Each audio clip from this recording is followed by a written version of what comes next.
Now, cats and dogs usually don't get along, but of course there is a cartoon in which some twisted animator has come up with a cat dog, which is pretty funny just when you think about it. But it's a hideous construct of two things that really don't go together very well, right?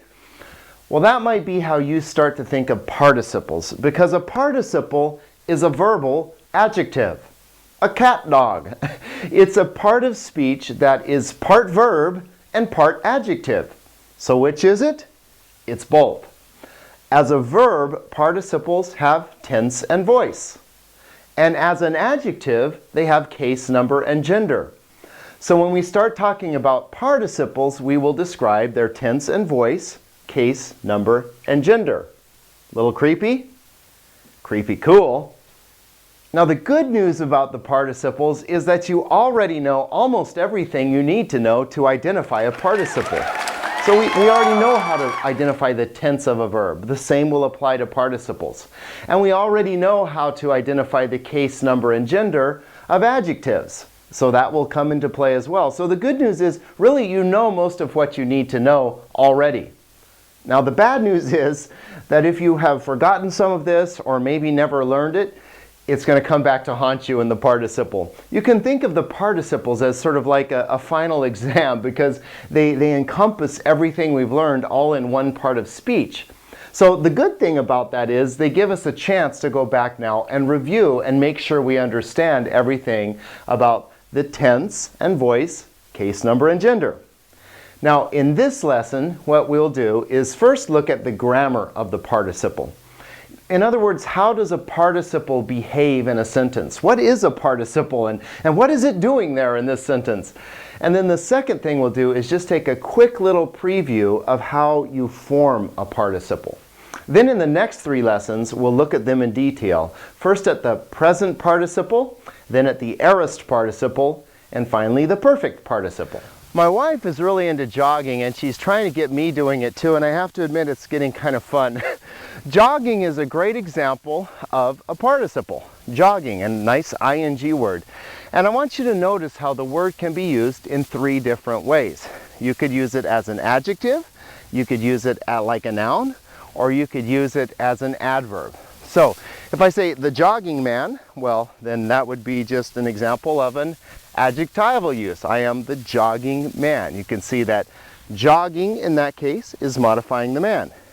Or if I say jogging is great fun with my new shoes, in that case jogging is acting like the subject of a sentence. Or if I'm running along and I something bad happens, and if I say while jogging I fell flat on my face, you can see in that case it's acting like an adverb. So while jogging, I fell. It just gives me a little bit more information about the falling. I fell while jogging. To put that in a little less silly form, in a little table here for you, the adjectival usage is where the participle behaves just like an adjective. So in this case, we have the jogging man. Jogging is modifying man. I could just as easily have said the old man, or the bald man, or the young man. Take your pick. But you can see jogging here is behaving just like an adjective. Also, as we know with adjectives, they can act just like nouns do. So in this case, we have the participle behaving like a noun. Jogging is great fun with my new shoes. I could just as easily have said life is great fun with my new shoes. You see, jogging here is acting like a noun. This is the substantival use of the participle. And then because these participles are verbal adjectives, they can act like adverbs. So I might say, while jogging, I fell flat on my face. I could have used an adverb there for while jogging. I could have said, I fell flat on my face badly, or I fell badly flat on my face. You can see how that adverb there is used badly in the same way that while jogging is used. They both modify the falling. I fell while jogging. I fell badly. So we have the adjectival, the substantival, and the adverbial use of the participle. Here it is in Greek. Okay, so we have ha anthropos, ha pisteuon. The man, the believing. Now don't worry that you don't recognize this form yet. You will soon. But this means believing. So the man, the believing. We've seen that arrangement before in Greek to use an adjective where you have article, noun, article, modifier. The man, the believing just means the believing man. In any case, you can see how pisteuon here is used just like an adjective. In the second example, we have hapisteuon zese. The believing will live. Zese from zao, right? Means I live. So zese, notice the future with the sigma there. Third person singular ending, he, she, or it will live. So because we know it's a nominative singular masculine here, we could translate it, the believing man will live. Or the believing one will live if we want to not be sexist here, okay? But in this case, it is nominative singular masculine, so it's pointing to a masculine subject. But notice how hapisteuon in this sentence is acting just like it were the subject. Pisteuon zese, okay? And then the adverbial usage down here, we have hup egagon, which is from hup ago. It's a second aorist. It means I left. Look at your principal parts chart if you would like to confirm this. But it means I left, I went out, pisteuon eistein aletheon, in the truth. I went out believing in the truth, or I left believing in the truth. Can you see how believing here is modifying the leaving? I left. How did you leave? What was, tell me more about the leaving. I was believing in the truth, right? So in this case, pisteuon is acting like an adverb modifying a verb here. Hup egagon, pisteuon, eistein aletheon.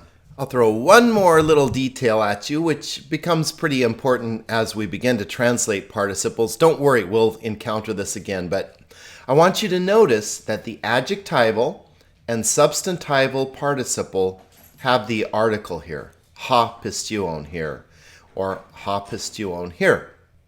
Now, normally, the adjectival and substantival participle has the article. Not always, but usually, you'll see the article with the adjectival and substantival usage. Now, the adverbial usage down here, you'll notice there's no article here. Hup egagon, not hapisteuon, no. Hup egagon pisteuon.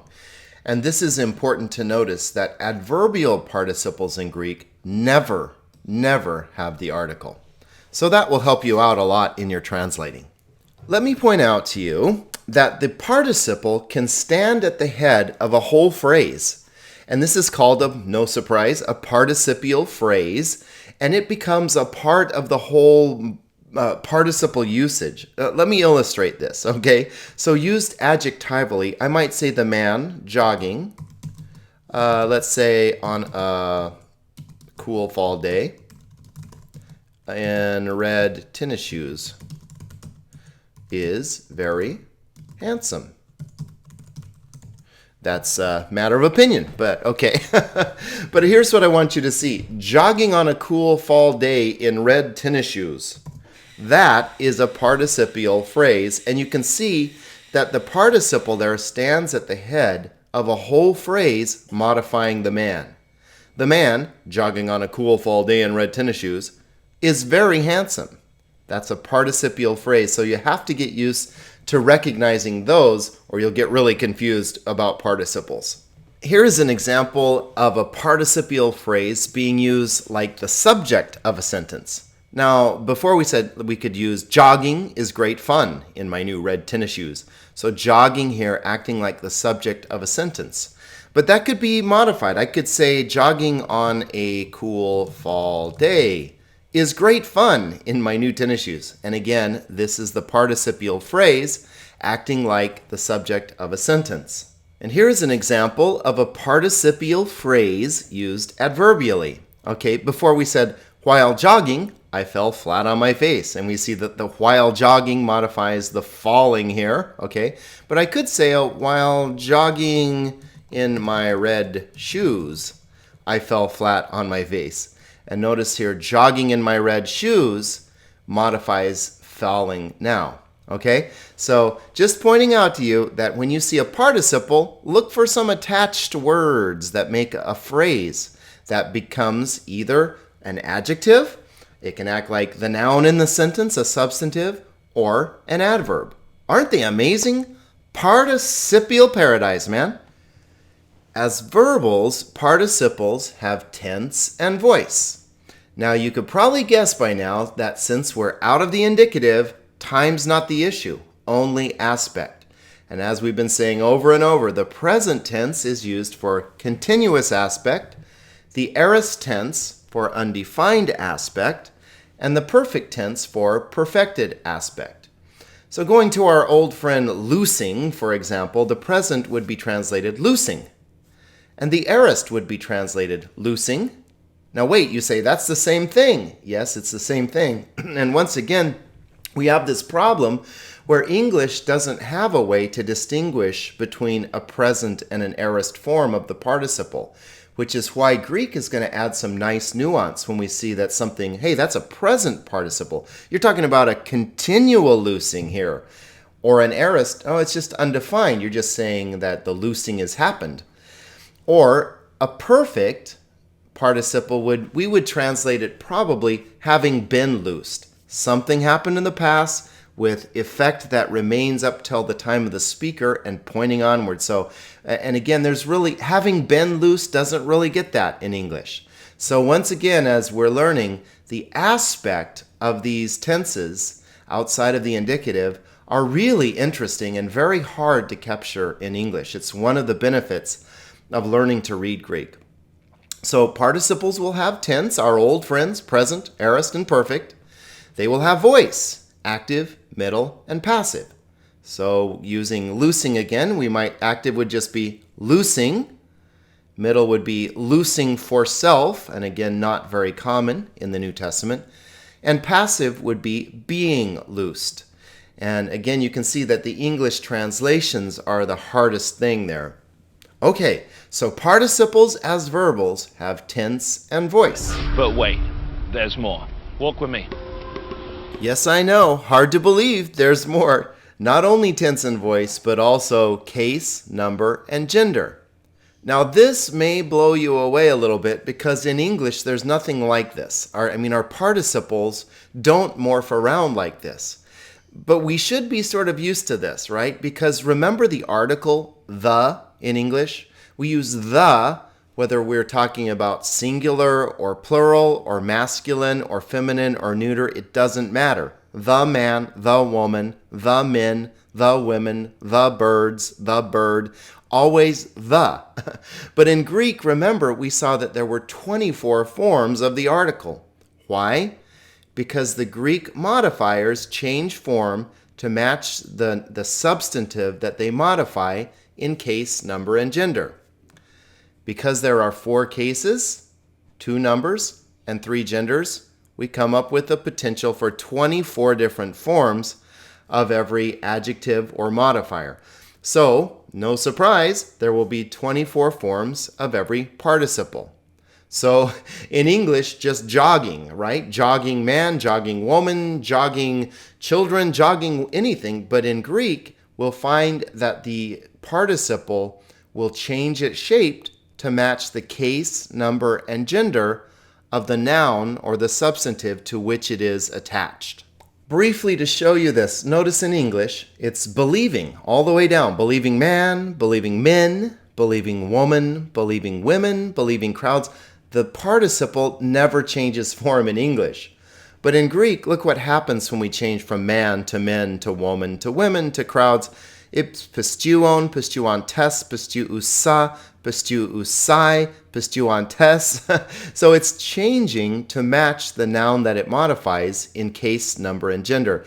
Now, don't worry yet that you don't recognize perhaps all of these forms. We will soon. And you'll see that we really already know them.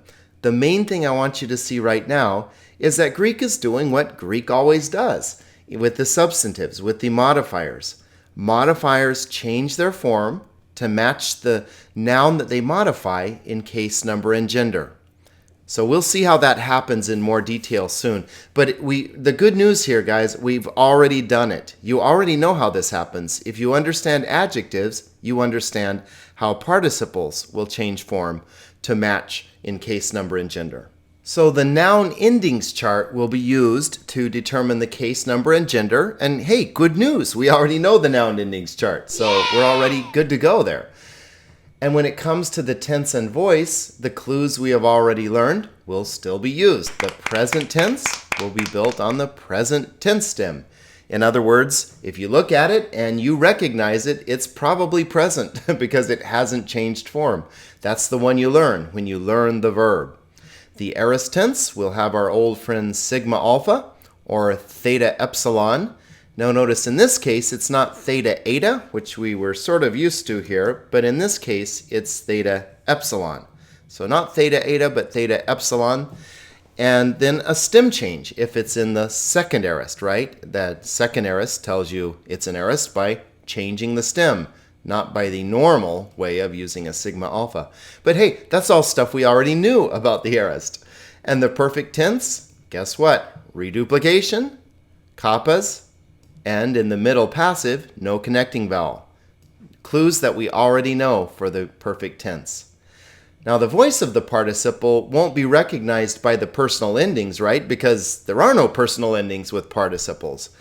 So the voice of the participle will be revealed by the participle morpheme, which is a little connecting glob of letters in between the participle, which will make it very easy for us because they'll do two things. They'll say, hey, I'm a participle, and then they'll also say, I'm active or I'm middle passive. So more on that to come. I understand that when you open up the page titled Participles here and you see this sea of words and colors and you think, oh, we'll never learn all of this, you're just overwhelmed. Let me encourage you that it's not as bad as it looks. There aren't many words here, in fact, just a few. And as we've seen, every one of these boxes is a word, right? Why are there all these forms? Because they have to be able to be masculine, feminine, and neuter. All four cases, singular and plural. But this is just one word. And we already recognize these endings, and we already know how to tell the tense. So really, there's very little new with participles. If you've been understanding the verbs up to now, and if you sort of understood the substantives, then participles will really be pretty easy for you, I think. Look, up there in the sky. It's a bird. It's a plane. It's Superman. Well, it's not a bird or a plane. It's Superman, right? Okay. Look, oh, chitty chitty bang bang, our fine four-fingered friend. Is it a car or is it an airplane? It's neither. It's chitty chitty bang bang. Look, it's a verb. It's an adjective. No, it's a participle. The cat dog. The verbal adjective, which has tense and voice, case, number, and gender, and does wondrous things in the midst of a sentence, as we shall discover.